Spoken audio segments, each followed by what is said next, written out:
Bollywood silver screen presenting mad max fury road. कहानी की शुरुआत में बीहड़ में एक आदमी को दिखाया जाता है जिसका नाम मैक्स है। मैक्स किसी जमाने में पुलिस वाला हुआ करता था, लेकिन अब दुनिया में ना पुलिस, ना आर्मी और ना ही नेता होते।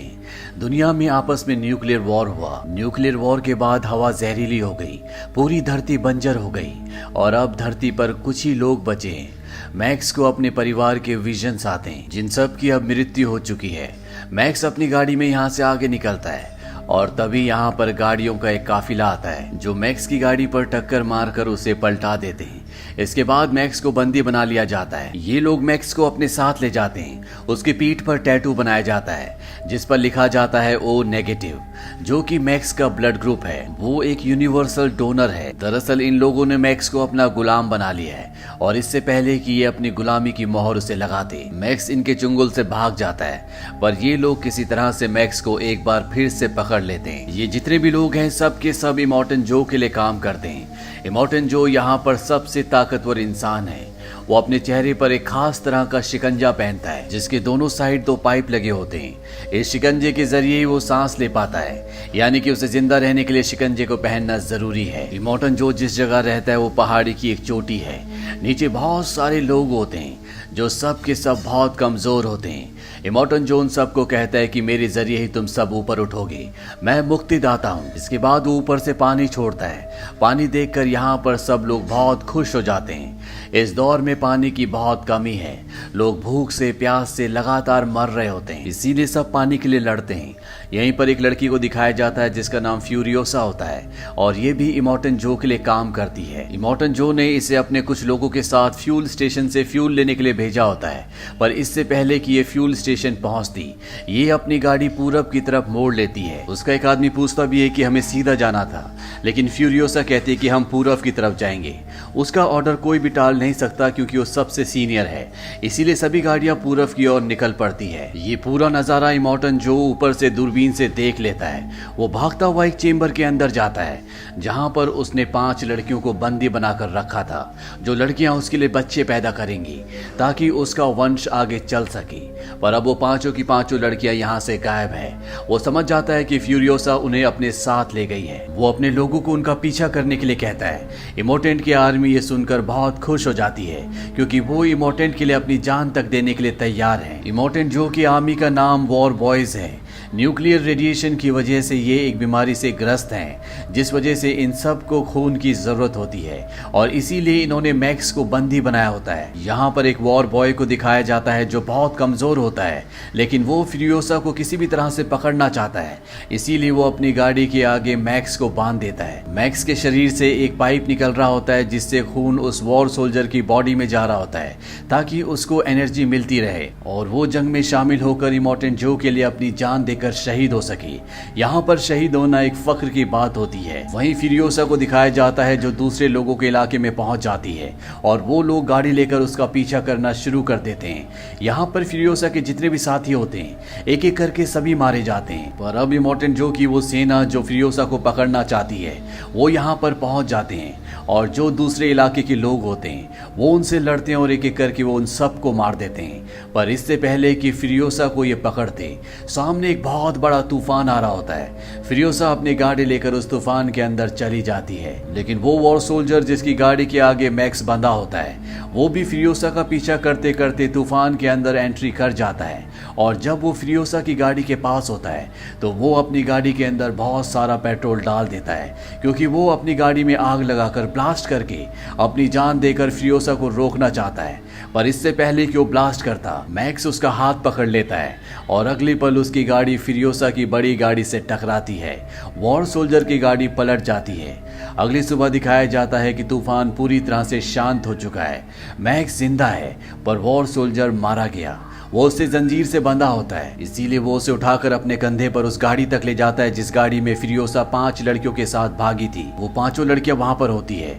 मैक्स उनकी तरफ गन तान देता है और उनसे जंजीर काटने के लिए कहता है, पर जब एक लड़की जंजीर काट रही होती है तो फ्यूरियोसा मैक्स के ऊपर हमला कर देती है। इन दोनों के बीच में हाथापाई होती है और तभी वो वॉर सोल्जर जो मैक्स की जंजीर से बंधा होता है वो उठ जाता है। दरअसल वो मरा नहीं होता, वो सिर्फ बेहोश हुआ था।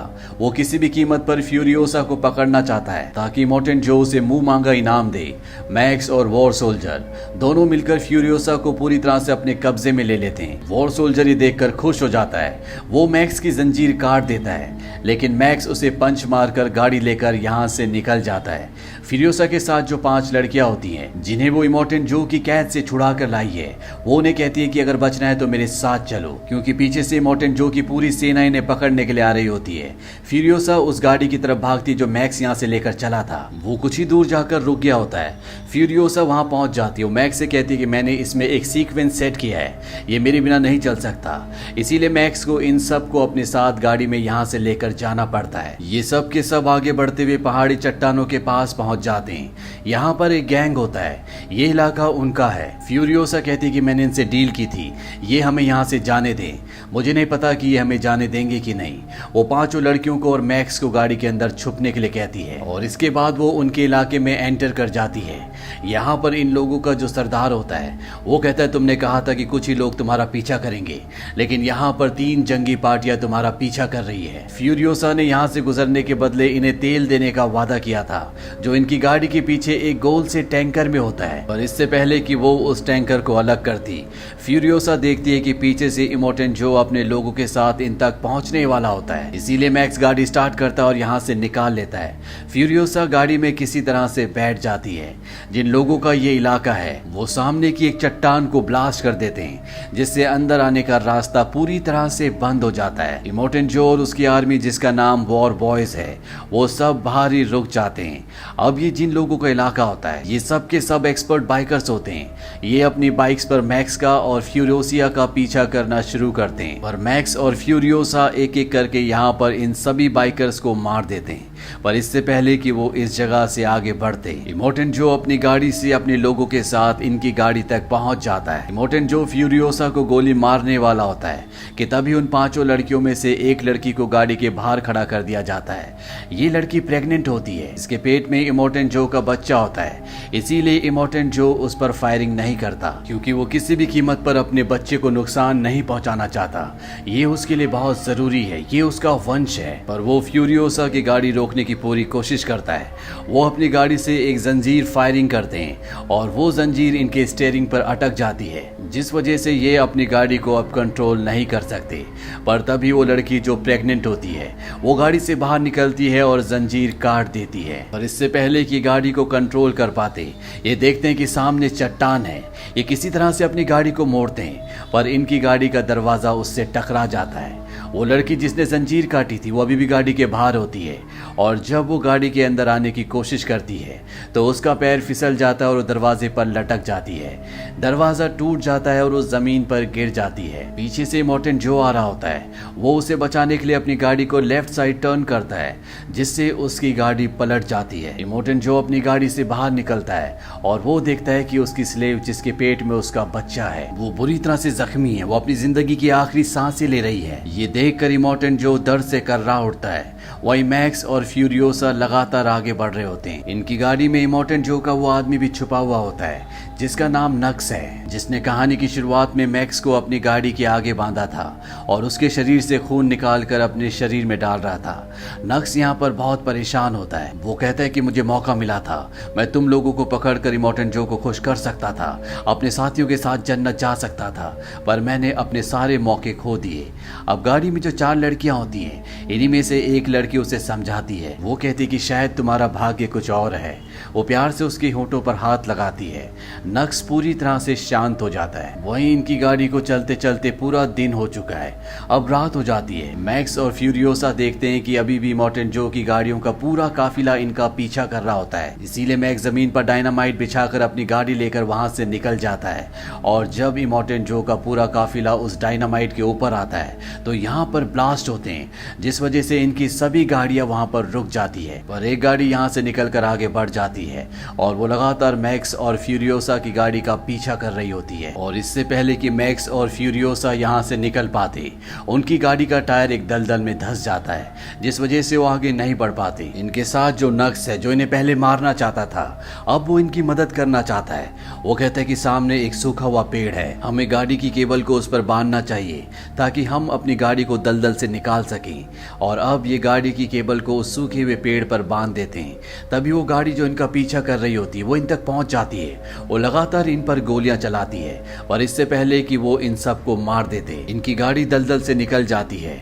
ये गाड़ी लेकर थोड़ा सा आगे बढ़ जाते हैं। मैक्स एक ऑयल का डिब्बा लेकर उस गाड़ी की तरफ बढ़ जाता है जो इनका पीछा कर रही है, क्योंकि इनके पास हथियार नहीं है। और कुछ ही पलों के बाद फ्यूरियोसा देखती है कि एक ब्लास्ट होता है। उसे लगता है कि मैक्स मारा गया, पर मैक्स जिंदा होता है। मैक्स ने उनकी गाड़ी को ब्लास्ट कर दिया होता है, साथ ही वो उनके सभी हथियार भी ले आता है। इसके बाद एक बार फिर से यहाँ से आगे बढ़ते हैं।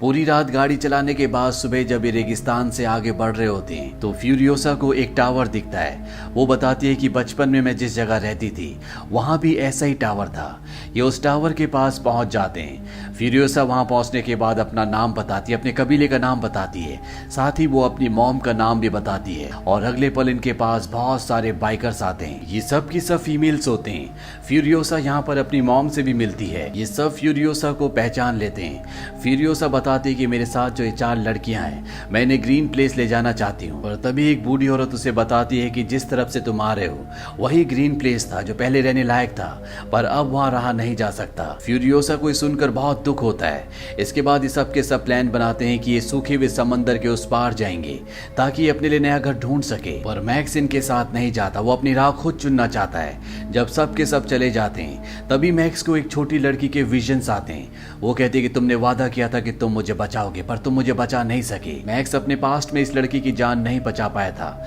इस विजन के बाद मैक्स अपनी बाइक से फ्यूरियोसा के पास पहुंचता है। वो उसे कहता है कि जिस तरफ तुम जा रहे हो वहां पर नमक के अलावा कुछ भी नहीं है। हमें वापस इमोर्टेंट जो के किले पर जाना चाहिए। वहां पर पानी भी है और हरियाली भी।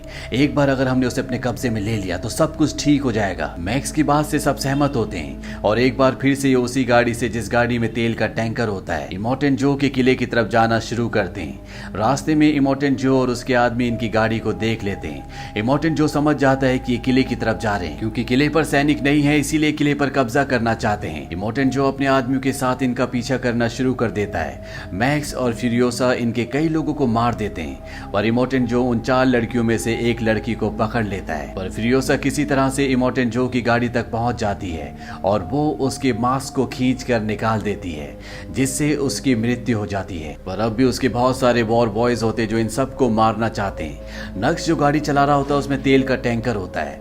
वो उस गाड़ी को इनसे टकराता है जिससे एक बहुत बड़ा ब्लास्ट होता है और ये सब के सब मारे जाते हैं। वहीं फ्यूरियोसा बहुत कमजोर हो जाती है। मैक्स समझ जाता है कि उसे ब्लड की जरूरत है, इसीलिए उसकी बॉडी में अपना ब्लड ट्रांसफर करता है जिससे वो नॉर्मल हो जाती है। और अब ये इमोर्टेंट जो के किले तक पहुंच जाते हैं। वहां पर सैनिक भी होते हैं, पर जब ये इमोर्टेंट जो की डेड बॉडी दिखाते हैं तो वहां पर जितने भी लोग होते हैं वो सब के सब बहुत खुश हो जाते हैं और ये नारा लगाते हैं कि इन सबको ऊपर आने दो। इमोर्टेंट जो मारा गया है इसलिए यहाँ पर पानी भी खोल दिया जाता है। पानी देखकर सभी लोग झूम उठते हैं। वहीं किले के अंदर जितने भी वॉर बॉयज होते हैं वो फ्यूरियोसा और इमोर्टेंट जो की चारों पत्नियों का स्वागत करते हैं, यानी कि अब इस किले पर इन सब का अधिकार है। जहाँ पर जमीन से पानी निकालने के लिए बड़ी बड़ी मशीन्स है, यहाँ पर हरियाली भी है, इसीलिए कभी भी किसी को पानी की कमी नहीं होगी। और जब ये ऊपर जा रहे होते हैं तो फ्यूरियोसा मैक्स को देखती है जो भीड़ में होता है। मैक्स भी उसे देखता है और इसके बाद वो वहां से निकल जाता है। उसने जिस काम की जिम्मेदारी ली थी वो काम वो पूरा कर चुका है। और इसी के साथ ये कहानी यहीं पर खत्म हो जाती है।